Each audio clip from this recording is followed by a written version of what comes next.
So what is up guys, Albert here, coming back to you with a new video. Now it's been over a few weeks since I posted my last video and I have a completely unreasonably explanation for that. But anyways, today I will be bringing you a brand new video and this will be something new na makikita nyo sa channel ko. Because this video I will be making is a reaction video to horror stories found on the internet.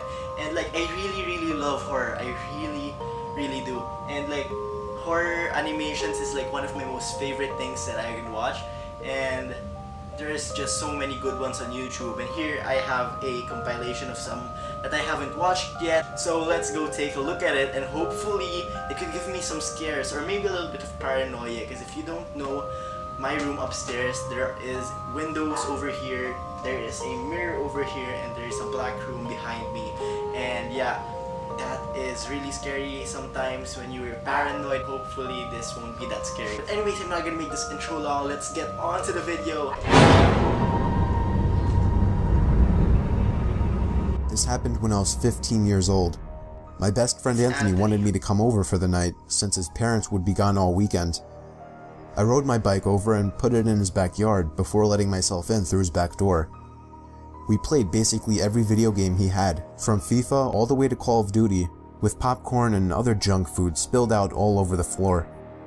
As the night progressed, we moved from video games to watching half a movie and getting bored, to doing prank calls at close to 10 o'clock. Anthony made a few calls to different pizza places. When it was my turn, I just dialed a few random numbers in hopes to get someone at their house. On say, my fourth attempt, I finally reached somebody. A guy with a deep and rough voice picked up, answering with a yeah instead of a hello. Anthony's laughing in the background made me stumble with my words mid-sentence, ultimately cracking up into laughter. I had never done a prank call, so I sucked at it. The guy on the other end was silent. I regained a straight face and tried to continue with the call. It went something like this. Sir, would it be alright if I borrowed one of the wheels from your car? What's your name, kid? My name is Bob. Really? You sure it's not Anthony? It hit me like a brick. I looked up at Anthony, whose face was noticeably full of fear. I hung up the phone, not wanting to be on the line with whoever that was for another second. Anthony, who the hell was that? I asked him. I don't know, he told me. Does your caller ID info display your name or something? No, it shows my dad's name. We hopped on the computer and did some research, trying to figure out how it was possible to get someone's name through their phone number. It didn't make sense how he could get Anthony's name so quickly.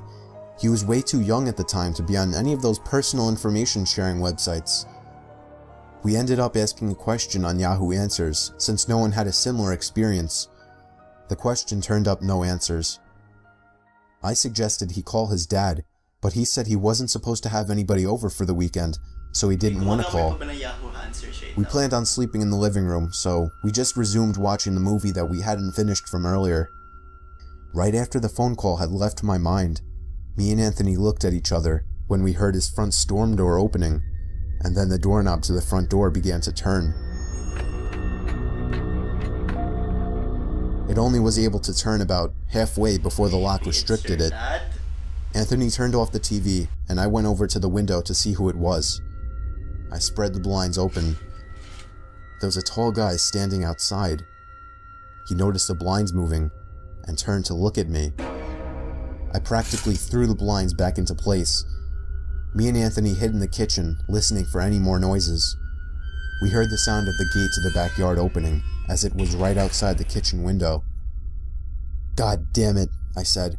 I forgot to shut the back door. Anthony urged me to run and shut it. I made it to the hallway leading to his back door, and froze. There was a silhouette standing outside the back door. I don't think he noticed me, but he was surely looking into the house. He opened the door and stepped inside. I tiptoed to the kitchen and motioned for Anthony to follow me upstairs. We made it to his room as quietly as possible, pulling the door shut to avoid making any noise. We crawled under his bed. He had cloth covering the bottom of his bed, so you couldn't see anything under it unless you actually moved the cloth. The doors downstairs all opened, each one getting closer to the stairs. Thumps finally began up the stairs, and he was right outside the door now. The door to the room opened. I could hear Anthony's breathing. It was too loud. Footsteps moved over to the closet, and then the closet opened. I could hear the coat hangers being slid around as the fabric of the jackets and coats rubbed against each other. Footsteps moved over to the bed and stopped. I felt like my heart was about to explode out of my chest. Anthony's breathing was too loud. I had to cover his mouth with my hand. Nothing but silence in the room now. We laid still for so long, I almost thought he wasn't even in the room anymore. I moved my hand away from Anthony's mouth and whispered in his ear, "You think we can make a run for it?" He was about to answer when the most disturbing, memory-haunting scream I'd ever heard filled my ears as Anthony was seemingly dragged out from under the bed. I crawled out and saw him struggling with the man. I desperately looked around for anything to use as a weapon. I settled with the screwdriver sitting on his nightstand. I hurried over to the man and drove the screwdriver into his back. He let go of Anthony as he let out a scream of agony, giving us time to get the hell out of the house. Running onto the road would give away our position too easily. It would take too long to make it to his neighbor's house. We dove for the tree line in the woods and took cover behind a bush, watching the house. The back door opened as the man stepped outside, looking around the backyard. He then looked out to the woods. I felt his eyes pass me as he scanned through the tree line. It seemed that it was too dark for him to see us. Then, he turned his head back in our direction. I ducked behind the bush. "Joe, he's coming." "What?" "Dude, get up, we gotta run." He was right. The man was approaching us fast. How could he have seen us? We ran through the woods with the leaves crunching under us, giving away our position. When Anthony tripped over something, I crouched down with him, hoping we had run far enough. Not even 20 seconds later, oncoming footsteps from the direction we were running from came fast. They slowed down only 2 trees away from us, as we lay face down in the leaves. Moments later, the footsteps take off in another direction. We waited until we could no longer hear them, and took off back in the direction of the house. While running, over the sound of leaves crushing and my heavy breathing, I could swear I heard leaves crushing from behind us. We made it back to his backyard, into his house, and this time remembering to shut the back door. We were now able to call the police. Anthony stayed on the line with them, while I patrolled the back windows, making sure nobody was out there. It was so dark though, I couldn't see anything. So I did something that seems stupid today. I turned on his backyard lights, and immediately in the distance, over by the woods, I saw him, standing in front of a big tree. He turned off back into the woods and disappeared out of sight. That was the last time me or Anthony ever saw him. I would be lying if I told you we heard the occasional knocks at our windows or something cliche. No, that was it. 5 years have passed and nothing has happened. Do I wonder if it was somehow linked to the prank call? Maybe. Does it make sense? Not really. But yeah, this was the story of how me and my still best friend Anthony almost died during a break-in.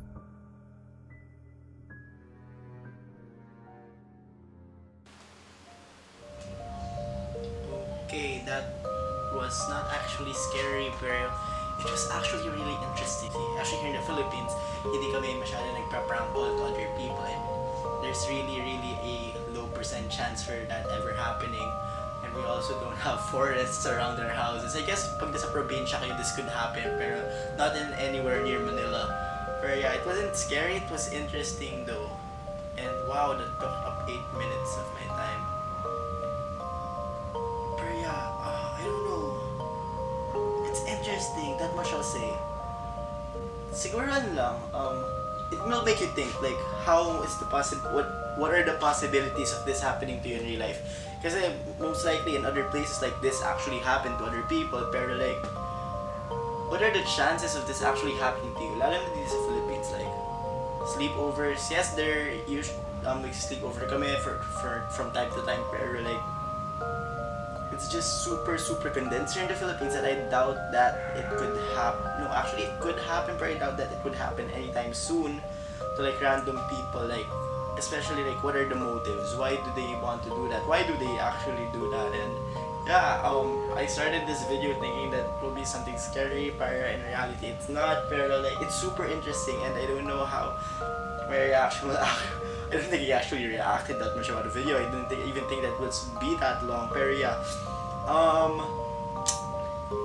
here's what we're gonna do. Suggest kayo ng mga videos na pwede ko panoorin.